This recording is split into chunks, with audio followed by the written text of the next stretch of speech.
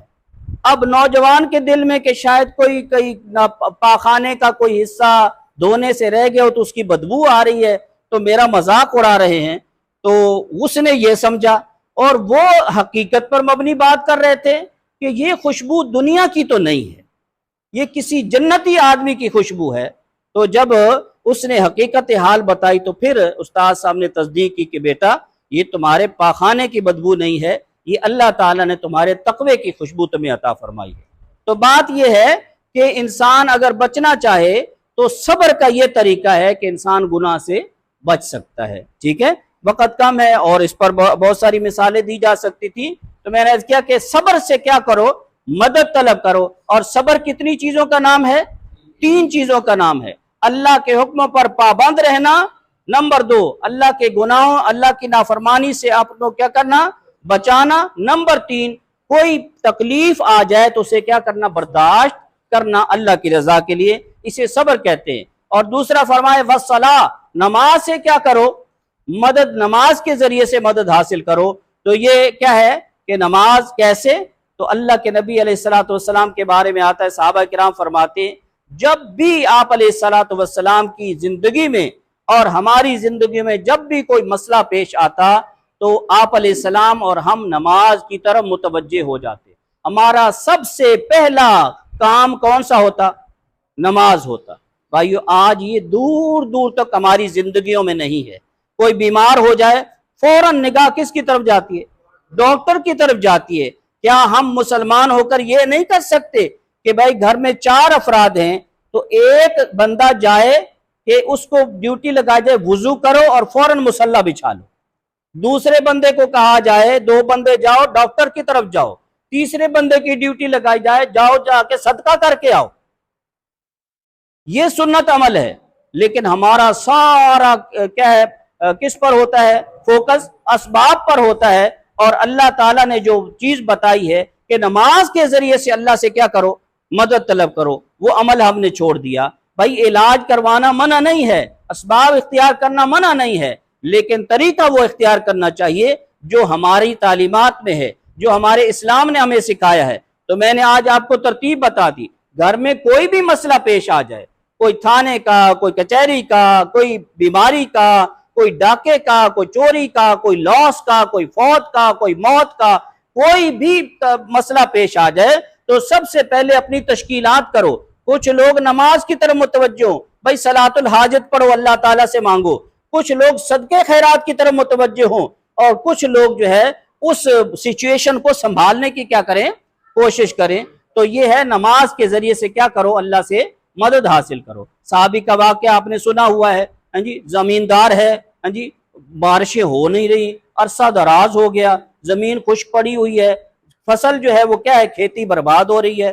تو کیا کیا، مصلی بچھایا، 2 رکعت نماز نفل پڑھی، اور جو اپنا مزارع تھا یا نوکر تھا اس کی دیکھ بھال کے لیے اسے کہا کہ بھئی دیکھو کوئی بادل آیا ہے، کوئی چیز اللہ تعالیٰ نے کوئی خوشخبری بھیجی ہے، دیکھا کہیں بھی نہیں ہے۔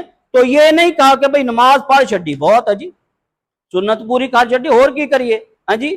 تو کیا ہے، کہا کہ نہیں میری نماز ٹھیک نہیں ہے، میں نے توجہ سے نماز نہیں پڑھی ہے، اس لیے کہ اللہ کے نبی نے فرمایا ہے کہ نماز سے کیا کرو، نماز کے ذریعے مدد طلب کرو۔ نماز اللہ تعالیٰ سے براہ راست لینے کا کیا ہے، ذریعہ ہے۔ صحابہ کرام فرماتے ہیں جب نماز کا حکم آیا باقاعدہ طور پر، نماز تو شروع سے تھی لیکن اتنی پابندی والی نہیں تھی، فجر میں کچھ پڑھ لو، مغرب میں کچھ پڑھ لو، بس کیا ہو جاتی تھی، پورا نماز ہو گئی۔ لیکن 5 نمازیں بعد میں آئیں مدنی دور میں، تو صحابہ کرام کہتے ہیں جب نماز آئی تو ہم اتنی خوشی ہوئی کہ اللہ تعالیٰ سے براہ راست مانگنے کا کیا مل گیا، موقع مل گیا۔ صحابی راستے میں ملاقات کریں، بھی کدھر جا رہے ہو، کوئی گھر کا راشن ختم ہو گیا، کہاں جا رہے ہو، مسجد جا رہا ہوں۔ کہاں جا رہا ہوں، مسجد جا رہا ہوں، نماز پڑھتا ہوں، اللہ سے مانگتا ہوں۔ بھائی نمک ختم ہو گیا، کہاں جا رہے ہیں، مسجد جا رہے ہیں، اللہ تعالیٰ کے سے مانگتے ہیں جی۔ تو کیا ہے کہ یوں کیا ہے کہ نماز کو انہوں نے ذریعہ بنایا، کس کا، مدد کا، اللہ تعالیٰ کی مدد کا، ٹھیک ہے۔